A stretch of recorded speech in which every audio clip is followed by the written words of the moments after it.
Hey everybody, welcome back to another episode of Success in Black and White, the podcast. I have on my listening ears. Your listening ears. Yeah. Why do you have on your listening ears tonight? Well, I think it ties in with what we're going to be talking about. Which is?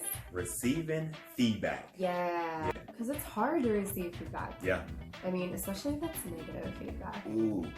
When it's positive, it's usually good, and you're like, okay, this is great. I've got positive feedback. I'm doing a great job. But you get negative feedback, and ooh, your defense mechanisms go up. My defense mechanisms go up whenever I receive negative feedback. Oh, yes. But he did have feedback for me, and just like, listen, you've got to stop, right? And I think you used the word annoying at one point. Oh, I was hoping you weren't going to say that. When you were telling the story, that was the first thing that popped in my head. I was like,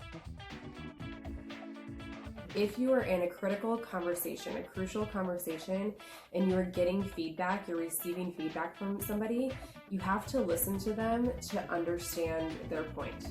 I totally agree. And you just kept going, and I was just like, oh crap, I called her annoying.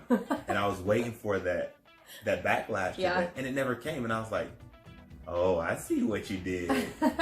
I immediately knew that something was different in that conversation, the way that it was going to go, because when I called you annoying, you kept going with what we were talking about, and your approach and your demeanor and your hand gesture was literally like, bring it on. Like, I'm here to understand what we're talking about. And it was literally like, bring it on. And I was like, all right, cool, let's do this. So the second point is to Oh boy.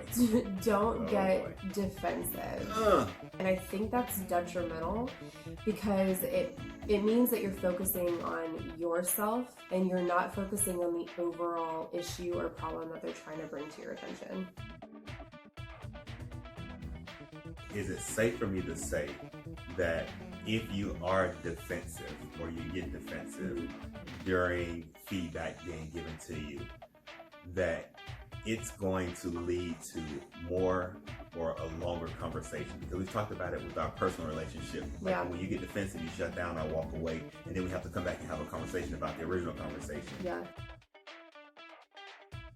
So the third one is to ask questions to deconstruct the feedback and gain clarity. And this is important because part of this is seeking out very specific examples. The last tip is to define action plans, and we've alluded to this a lot in this conversation as we talked about this, but that was the ultimate goal for us yesterday, was to define action plans that we can move forward. But if you don't have the action plan in place, I think what we've discovered is that the conversation is still gonna come up at some point. And we're telling you, if you use these tips, they work. They work, definitely. Yep. So